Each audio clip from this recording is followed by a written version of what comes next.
Hi, my name is Hillary Martin, and the tale that I chose was the story of Thunder and Lightning, and it comes from Nigerian culture. I chose this because I've always been very interested in Africa, Nigeria, and learning culture and just seeing how it would be if I actually lived in Africa in different areas. So this story stuck out to me, and I thought it was a good story that they told their children. So I'll just get into the story.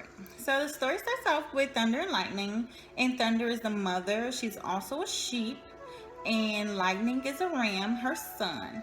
They live in a normal village, and everything's pretty normal until Lightning has a attitude problem, a temper problem. When he gets angry, he destroys things in the village.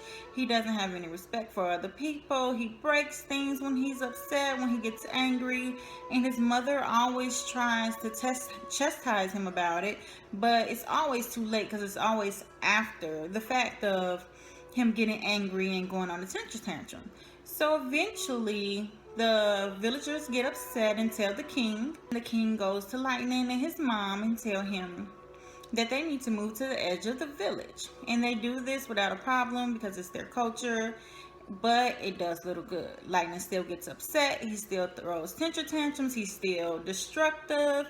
He still breaks things in the village, and the people are upset and they're fed up with it, so they go back to the king again. So this time the king decides that Thunder and Lightning should go live in the sky. And that way they can destroy other people's things and they won't be close to the village. So they do this, and even now to this day, when Lightning gets upset, you can see his damage that he's causing coming from the sky, and then you can hear his mother rebuking him and telling him to stop. And even sometimes when his mother is very, very far away, you can see Lightning but not hear Thunder. I thought this was a very cool story on how they played off of the Thunder and Lightning and made a whole background to it to intrigue kids and to use it as a way to get kids to understand how their culture and how their village works. I think that their parents and teachers use this, and probably even grandparents use this story to kind of condition the children at an early age to know that they're supposed to respect other people's property, because respect is a huge thing in Africa, and that they're supposed to pitch in the village and give a helping hand once they reach a certain age, and not be destructive and not make waves. And everybody has their job and they're supposed to stick to their job. I think they use this to show the children and kind of scare the children into thinking that if they don't go along with the village ways, that them and their parents will be ousted out of the village and will have to go live somewhere else. I think they also use this to kind of get kids to have empathy for the mother and feel sad for her, and kind of put it in their minds that that's how their parents would be, or brothers and sisters would be, if they don't go along with the everyday life of living in a Nigerian tribe or village. And I also thought it was very cool that they used a sheep as a symbolism for the mother, since in Christian and Muslim culture, a sheep is always seen as pure and gentle and a sacrifice, and that's exactly what a mother is. She's pure, she's very gentle towards her children, and she makes daily sacrifices for her children without even thinking about it. And that's exactly what Thunder did for her baby Lightning.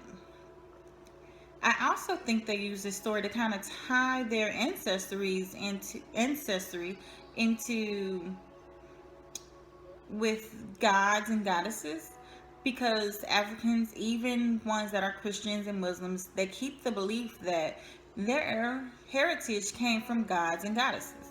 So I think they also use this story to kind of make that link for the children, to instill that in them early so they can have a sense of pride in who they are and where they came from and the people in their family before them. In Nigerian culture, they believe that before there was a god of thunder, and his name was Zango. And Zango's favorite animal was the ram, so I think that's where the link came in. At the sheep was reincarnated into thunder, and it was kind of a telltale sign that she was going to take Thunder's place, the god Zango, by having his favorite animal as the ram. And of course, her favorite animal would be the ram because her son is a ram. So that was my tale that I chose, and I hope you enjoyed it. Thank you, and I hope you have a good day.